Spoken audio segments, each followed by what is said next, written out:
آسما ایسی بہت ساری کیسز کو، ایسی بہت ساری انویسٹیگیشن کو پاکستان پیپلز پارٹی کی لیڈرشپ ماضی میں فیس کرتی رہی ہے، بٹ الحمدللہ اللہ تعالیٰ عزت رکھنے والا ہے، کبھی کوئی الزام ثابت نہیں ہوا۔ وقت نے یہ ثابت کیا ہے کہ جو الزامات پاکستان پیپلز پارٹی کی لیڈرشپ کے اوپر لگائے گئے، ان تمام الزامات سے پاکستان پیپلز پارٹی باہر نکلی، ہماری لیڈرشپ باہر نکلی۔ تو اگین ہم سمجھتے ہیں کہ اکاؤنٹیبلٹی ہونی چاہیے، اکراس دا بورڈ ہونی چاہیے۔ جو کوئی شخص پاکستان کے ساتھ جس نے زیادتی کی ہے، لوٹ کھسوٹ کی، اس کے خلاف کارروائی کی جائے، لیکن ہم بار بار گزارش یہ کرتے ہیں کہ اس میں پولیٹیکل وکٹمائزیشن نہیں ہونی چاہیے، پولیٹیکل پوائنٹ سکورنگ نہیں ہونی چاہیے۔ آپ اگر کسی نے زیادتی کی ہے اس کے شواہد لے کر آئیے۔ اچھا، جیسے آج یہ اسلم مسعود صاحب جدہ سے پکڑے گئے، مرتضیٰ یہ جو آج اسلم مسعود صاحب پکڑے گئے جدہ سے، کچھ تو کیا ہوگا جو انٹرپول نے پکڑا ہے نا، ایسے ہوا میں تو نہیں پکڑے گئے، اور ان کا بھی اومنی گروپ سے تعلق ہے، اور اومنی گروپ کا کہا جا رہا ہے زرداری صاحب سے تعلق ہے۔ ایک تو اسلم مسعود صاحب کا پاکستان پیپلز پارٹی سے یا سندھ حکومت سے کوئی تعلق نہیں ہے، نہ ان کا صدر آصف علی زرداری صاحب سے یا پاکستان پیپلز پارٹی کے کسی لیڈر سے تعلق ہے۔ میں سمجھتا ہوں کہ اکاؤنٹیبلٹی کا فوکس جو ہے کورٹ کے اندر سزا کروانے کا ہونا چاہیے، یہ اریسٹ وغیرہ سے کوئی فرق نہیں پڑتا۔ اگر آپ کے پاس شواہد موجود ہیں تو شواہد کو کورٹ میں پیش کیجئے، کورٹ شواہد کو دیکھنے کے بعد فیصلہ کرے گا کہ آیا کنوکشن ہوتی ہے نہیں ہوتی، جرم ثابت ہوتا ہے کہ نہیں ہوتا۔ لیکن ہم یہ سمجھتے ہیں کہ جو اکاؤنٹیبلٹی کا پروسیس ہے اس کو پولیٹیکل وکٹمائزیشن کے لیے استعمال کیا جاتا ہے، اور یہ آزاد خود مختار طریقے سے کام نہیں چل رہا، جس کی عکاسی یہ جو آپ فواد چودھری صاحب کا بیان دے رہی تھیں، جس میں انہوں نے کہا کہ اگلے چند روز میں کوئی گرفتاری ہونے والی ہے بہت بڑی سیاسی، یہ اس بات کی عکاسی کرتا ہے کہ پولیٹیکل گورنمنٹ کو پتہ ہے، پی ٹی آئی کو پتہ ہے کہ کس کے خلاف کیا انکوائری ہو رہی ہے، کون اریسٹ کرنے والا ہے۔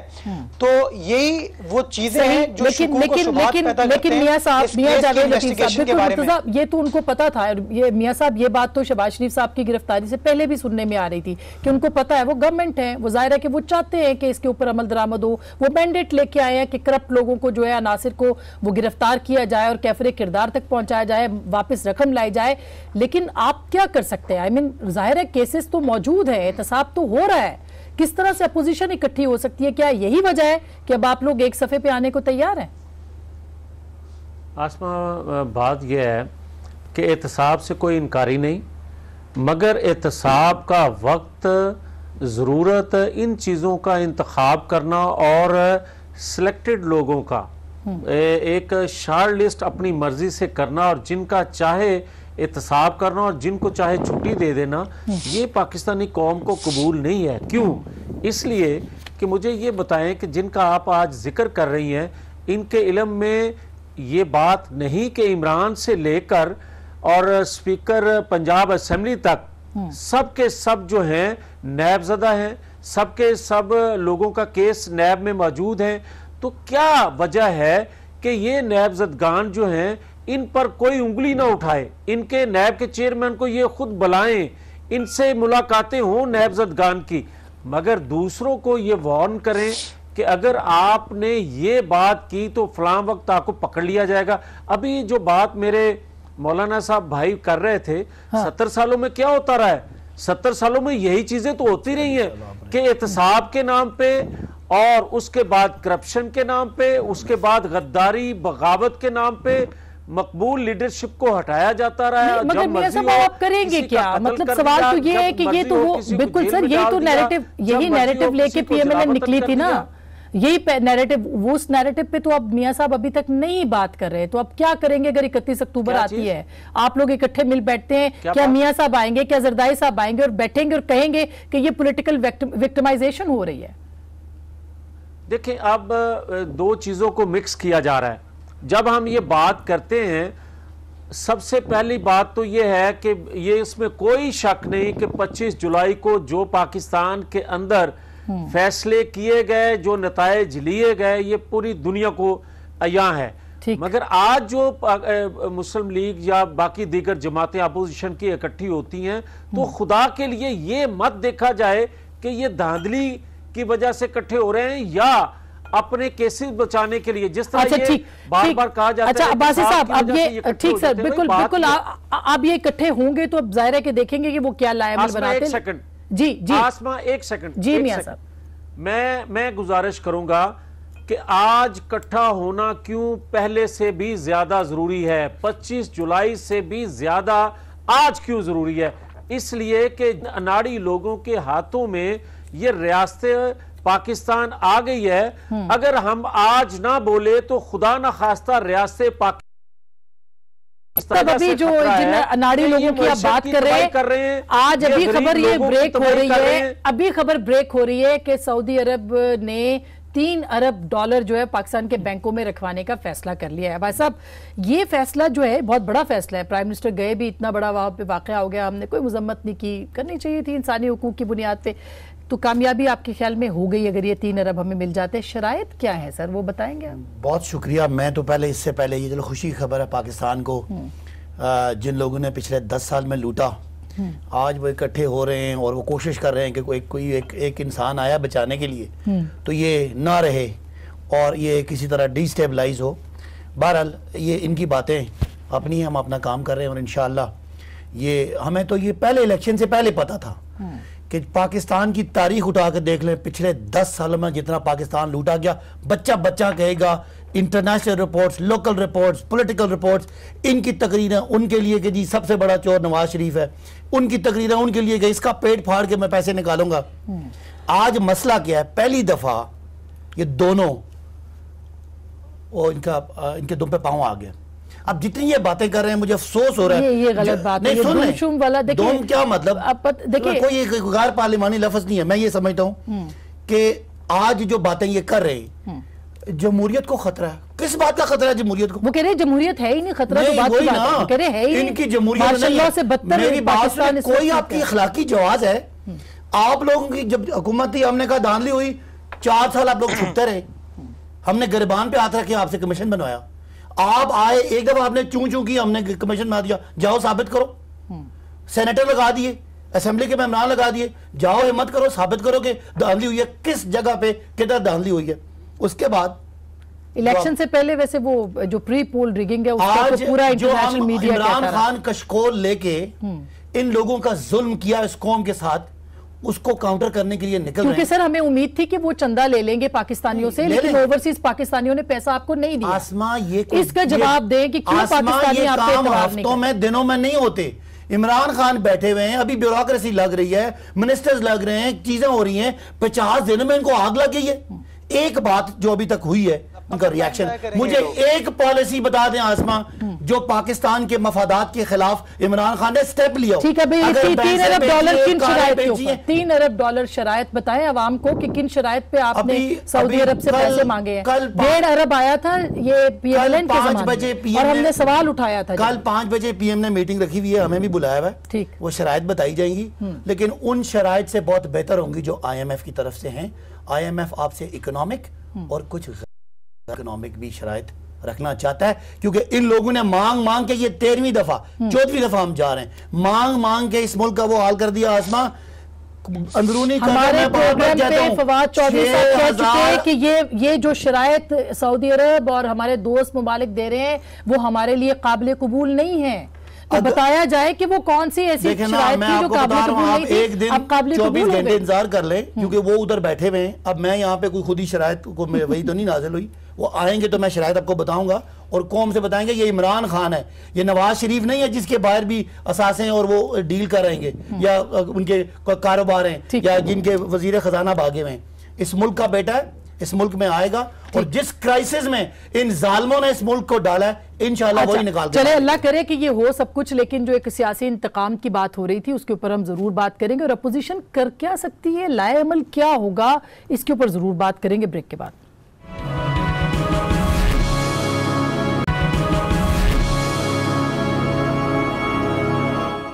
ویلکم بیک ناظرین، ایک دفعہ پھر آپ کو خوش آمدید کہتے ہیں. مرتضیٰ وہاب صاحب آپ کچھ بات کرنا چاہ رہے تھے، لیکن اسی میں آپ ایک سوال بھی ہم ایڈ کر لیتے ہیں کہ یہ اگر اسی طرح کی سچویشن رہی تو مجھے بتائیں کہ پھر کیا پاکستان کو پیسوں کی بھی ضرورت ہے، معاشی طور پہ بھی ہم بہت کرائسس کے اندر ہیں، شرطیں ہمیں دنیا کی ماننی ہیں، کریں تو کیا کریں، اس حکومت کے لیے کیا کیا پرابلم، اوپر سے سیاسی عدم استحکام اگر ہوتا ہے تو ہم کہاں کھڑے ہوں گے؟ آسما دیکھیں پولیٹیکل سٹیبلٹی بڑی امپورٹنٹ ہوتی ہے اور یہ سب سے بڑے سٹیک اس کے اندر حکومت وقت کا ہوتا ہے کہ اس کو میک شور کرنا چاہیے کہ پولیٹیکل سٹیبلٹی ہو اور تمام پارٹیز مل کے چیزوں کے اوپر کام کریں. تو حکومت کو خود اپنا طرز حکمرانی دیکھنا چاہیے کہ وہ ایسی کیا پالیسی بنا رہی ہے, کیا اپوزیشن اس سے اگری کر پائے گی یا نہیں کر پائے گی. جہاں پر اپوزیشن دیکھے گی کہ حکومت غلط پالیسیاں بنا رہی ہے, ایسی پالیسیوں کے اوپر کام کریے جو کہ پاکستان کے لیے صحیح نہیں ہے, پاکستان کے نقصان میں. تو اپوزیشن کا یہ استحقاق ہے کہ اس کے اوپر کرٹیسائز کرے حکومت کو اور ایشوز کے اوپر بات کر سکے. تو میں سمجھتا ہوں کہ یہ جو فوکس ہے بار بار حکومت کا کہ کنفیوژن کا وہ شکار ہے, یہی پاکستان کو نقصان پہنچا رہا ہے. میں سمجھتا ہوں کہ زیادہ بہتر یہ ہوگا کہ حکومت اپنی معاشی پالیسی بنائے, ایسی پالیسی بنائے تاکہ وہ عوام کو بتا سکے کہ ہم اپنی ایکسپورٹس کو کیسے بڑھائیں گے, اپنی امپورٹس کو کیسے کم کریں گے, ہم اپنی اکنامک وائبلٹی کیسے بہتر کریں گے, ہم فورن انویسٹمنٹ اس ملک میں کیسے لے کر آئیں گے, ہم کیسے لوگوں کے روزگار پیدا کریں گے. یہ تو سب کچھ ان کا کیا دھرا نہیں ہے نا سر, یہ بھی تو ایک ریالٹی ہے کہ یہ سب بحران تو ان کو ورثے میں ملا ہے. اگر یہ بحران ہے جو کہ ہے تو ان کو یہ ورثے میں ملا ہے, وہ کدھر سے لائیں گے پیسے اور کیسے چلائیں گے ملک, مجھے یہ بتائیے. اچھا آسمہ مجھے یہ بتائیے, کیا ان کو زبردستی یہ سب کچھ ملا ہے؟ ان کو یہ تمام سچویشن پتا تھی. وہ 5 سال سے بڑی زور کی اپوزیشن کر رہے تھے اور خان صاحب بار بار کہتے تھے کہ میں وہ مسیحا ہوں جو اس قوم کو پریشانیوں سے نکال سکتا ہوں. وہ بار بار کہتے تھے کہ میرے پاس ہر پریشانی کا, ہر مصیبت کا حل ہے. وہ بار بار کہتے تھے کہ میں وزیر اعظم بنوں گا, اس ملک کے اندر فورن انویسٹمنٹ آ جائے گی. تو اب کیا پریشانی ہو گئی ہے؟ اب وہ کیوں کہہ رہے ہیں کہ یار حالات بہت زیادہ خراب ہیں, مجھے اندازہ نہیں تھا. میں سمجھتا ہوں جی اچھا حافظ صاحب, لیکن مسئلہ یہ ہے کہ میں صرف یہ سمجھتا ہوں کہ سیاسی لیڈران کو جب وہ باتیں کرتے ہیں تو ان کو ذرا سوچ سمجھ کر بات کرنی چاہیے. ان کو سوچنا چاہیے کہ وہ جو بات کر رہے ہیں عوام کے سامنے وہ کتنی حقیقت پسند ہے اور کتنی وہ فکشن پر بیسڈ ہے. اب لیکن حافظ صاحب گزارش کروں گا آپ لوگ تو سینٹ میں رہے اور یہ بحث بھی بار بار ہوتی رہی کہ ہم نے پیسے لینے ہیں کہ نہیں لینے, اور شرائط بھی عائد ہونے کی بات ہوتی رہی. پی ایم ایل این نے بھی تو یہی کیا تھا, وہ بھی تو $1.5 بلین لے کے آئے تھے. میں آج ایک بات کرتا ہوں. نواز شریف کی حکومت میں آپ کو یاد ہوگا کہ سعودی ہمارا ایک دوست ملک بالکل ہے, ہمیشہ انہوں نے مشکل میں ہماری مدد کی, اس میں کوئی شک نہیں ہے. لیکن جب سعودی نے اس وقت پاکستان کو $1.5 ارب دیے, بہت سے سوالات ہوئے, میڈیا نے بھی کیے, پارلیمنٹ میں بھی ہوئے اور سینٹ میں بھی ہوئے. تو یہ سوالات یہی تھے کہ یہ $1.5 ارب تو ظاہر ہوئے, لیکن $1.5 ارب اور ہے جو پہلے سے دیے گئے تھے $3 ارب ملے. لیکن ظاہری طور پر جو بات ہو رہی تھی وہ $1.5 ارب کی. سوال یہ ہو رہا تھا کہ یہ $1.5 ارب کس مد میں دی, کن شرائط پر دی, کس مقصد کے لیے دی, کیا یہ قرضہ ہے, یہ کیا ہے؟ تو ایک بیان حکومت کی طرف سے آتا کہ یہ تحفہ ہے, کوئی کہتا یہی دیا ہے, یاد ہے ہمیں, یاد ہے نا, کوئی کہتا کہ یہ گفٹ ملا ہے, یہ خیرات ہے. اس کے برابری کی بنیاد پر بیانات آتے رہے کہ بھائی تحفہ میں ہم نے تلوار دیکھا ہے, تحفہ میں ہم نے کسی کو دیکھا ہے کہ کسی کو کیا ایک جانماز دے دے یا کوئی اور ایسی چیز دے دے. لیکن یہ پہلی دفعہ ہے کہ ہم تحفے میں $1.5 ارب دیکھ رہے ہیں. یہ ہمیں بتایا. اسی دورانیے میں ابھی نام نہیں لیتا ہوں, ڈیفنس سیکرٹری تھا, وہ ریٹائرڈ جنرل تھے, ان کے پاس میں میٹنگ کے لیے گیا, کوئی کام تھا. اچھا انہوں نے خود کہا, ایسے گھوم رہا تھا جیسے بہت زلزلہ پاکستان پر آن پڑا ہے خدا نخواستہ, کہ یہ $1.5 ارب کس مد میں دیا ہے اور یہ کس کے اکاؤنٹ میں گیا ہے اور یہ کہاں گیا ہے, کس کو ملا ہے. یہ کوئی پارلیمنٹ میں تمام سیاسی پارٹیوں میں کوئی بندہ نہیں ہے کہ وہ نواز شریف کہ یہ $1.5 ارب کس کو ملا اور کہاں گیا اور کس مد میں گیا. تو آج آپ بھی یہ سوال کر سکتی ہے, میں بھی یہ سوال کر سکتا ہوں کہ آج سے 2 ہفتے پہلے سعودی عرب آپ کو دینے کے لیے تیار نہیں تھا, بالکل UAE دینے کے لیے تیار نہیں تھا, نہ چندہ دینے کے لیے تیار تھا, نہ صدقہ دینے کے لیے تیار تھا, نہ تحفہ دینے کے لیے تیار تھا, نہ قرضہ دینے کے لیے تیار تھا. لیکن آج $3 ارب انہوں نے دیے. دوست ملک ہے, ہم احترام کرتے ہیں اس کا, لیکن یہ ہماری ذمہ داری ہے. یہ اس